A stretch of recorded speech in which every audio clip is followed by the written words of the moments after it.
can see Zagnidze is playing with Ushenina. If I'm correct, It's Ushenina, Zagnidze, first board, second board, Kulon, Claudia, Kramling, PM. Okay, And so third Claudia, is Gunina Gunina Abdulmalik on board for June tries to, steal maybe a chance for double title for her. In the men's section, it's Vishy Anand against Sergei Karyakin on board 2, and this is normally the game you cannot miss. But still, we will be watching Magnus Carlsen, who is playing on board 1 against Dean Liren. A check on B4 line, the same line Karyakin was playing against. Whom it was? I don't remember. Karyakin gave this check on B4. Remember, he made the draw. I think once again against Dean Liren. Was it the same? So. Yeah, it feels like it was the same player, Dean Liren, to play this C5, Bishop B2, exactly the same line. I have a feeling like they already played each other this position. Yeah, so that's the first deviation from a previous game where Karyakin has played knight C6 against Dean Liren. Magnus goes for knight to D7.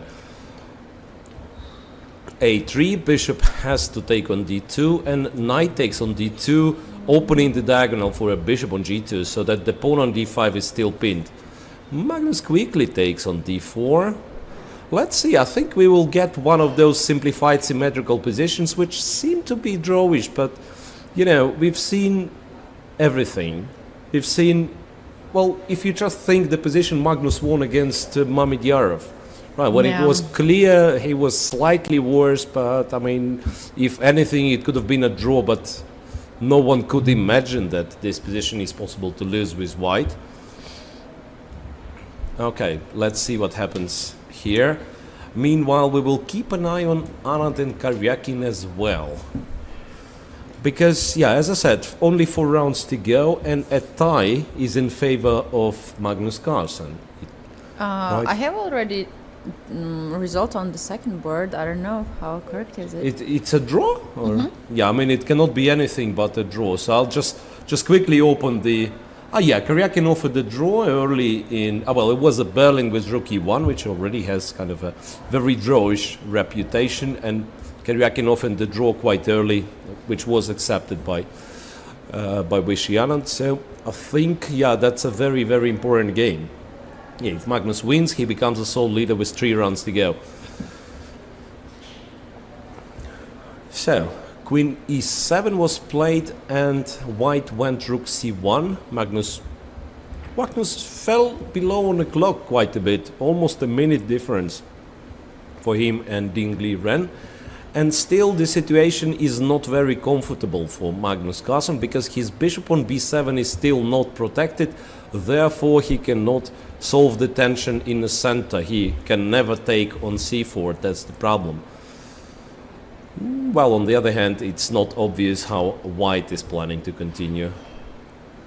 Is there moves like e4? Not really. Not really. Well, white also has some, queen b3. Yeah, that's what I wanted to say, that white wants to move the queen. But after queen b3, dc4 is actually possible. dc4 is possible, which Magnus immediately plays. Bishop takes g2, king takes g2.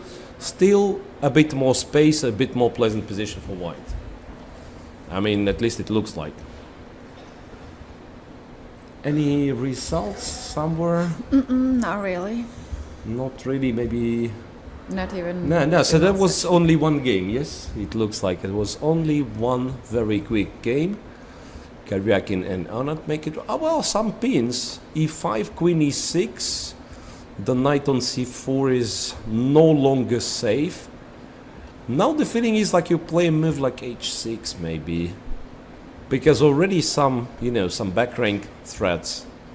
Knight to f8 played by Magnus Carlsen, using the fact that white cannot take on e5.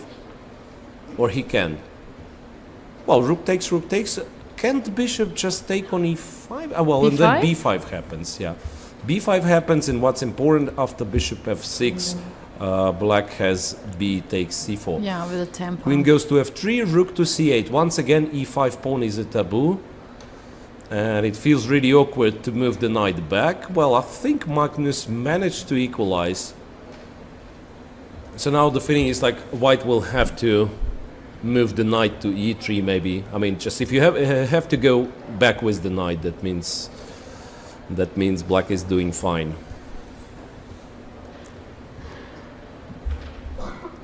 Still no move from Liren, and they are almost equal on the clock, so exchange of rooks happens. e4, queen goes to f4, queen a2. Where the queen is going. Unpleasant hanging on e2. Yeah. That's queen a2 is quite an awkward move to face, because yeah, e2 pawn is hanging. King f1 you probably don't like. Queen to c7, queen takes e2, queen takes a7. Now, well, Magnus, I mean, his queen side pawns are falling. He has, you know what, he has knight d5 if he wants a draw. Knight d5, when knight takes its perpetual check from f3, d1, and in case of king h3 from h5.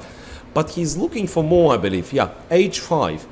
So making a luft for the king, then knight comes to g6. He's trying for an attack, which is quite logical. Also, h4 can be very unpleasant at some point. Exactly. Yeah, that's why h5 not h6, right? So that he at some point he wants to play h4, open the king. So he's putting a bet on that he's say he's not worse. He will always have a chance for perpetual, and he's trying to play for more. And now everything will be decided on last seconds, right? It's 40, well, almost equal time. And after some consideration, Liren decided to take the pawn on b6, h4. h4. I'm yet to see what happens after gh4. Apparently knight goes to g6. Queen c6. Queen c6. And the b pawn will start moving, you know. The b pawn will start moving. Magnus better make sure that he has a perpetual, because knight g4 attacking the pawn on f2. He wants to trade knights, and when the knights are off the board, then then of course he wants white h3, has lots right? of problems after h3. Takes, queen takes, then queen f3 is an option as well. Queen and h3. c3. h3 is a threat, right? All right. Yeah, queen c3. He will have h3. King King f1 f1 will be needed. Check from d1. You know, queen e1, e1. queen f3. Maybe he'll be in time to take the pawn on h2. Queen c4. So that means Liren He is wants ready. to come up from f1.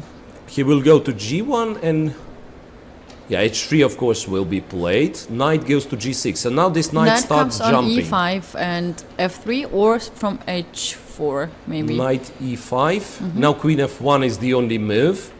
Right. But does Magnus have... I mean, I don't see what he has here. Because, I mean, it looks very awkward. Looks very awkward. Yeah, and he was about to drop this pawn, and he comes back with the knight. And it turns out he doesn't have any threats. He doesn't have any threats. Okay, knight c4. But what's the threat? Threat is to give a check and to take on e3, right? He's still... Yeah, well, knight e3, queen e6. Well, not so much time left. Queen to b3. Well, still the king is weak, so there are chances. Queen takes a4, queen b1, queen to c4, queen a5, and he wants queen d2. b6, queen to d2. Queen f1 is only move. Queen f1 is only move. Now Magnus certainly has the perpetual. He can try for more, and he does. Queen c5, so queen f2 is met with e3. He might be winning in this one as well. It's e2 and e1 cannot e2, stop. well, and now he can take. Now he can take, next move being queen b... well, queen b1 is tricky, it is a draw. Interestingly enough, yeah? If the queens are swapped, it is a draw. No, queen e4 is, of course, convincing move. Now, no doubt Magnus is winning objectively, so he decides to simplify the position. Takes the pawn on h2. Now some threats of perpetual check. Some threats of perpetual check. Well, I'm not sure about Magnus's decision to simplify, to be honest. Not sure at all. A check given. Now king g3, a check, king h4, and white h2. will be... Yeah, h2. And how about perpetual check? There is no check. No, because e4 square is taken by g2. There is no check on e4. Well, what a game. What a game. I believe at some point he really took too much risk and he was apparently in danger of losing, but at the end of the day Magnus Carlsen has won his game in round 17.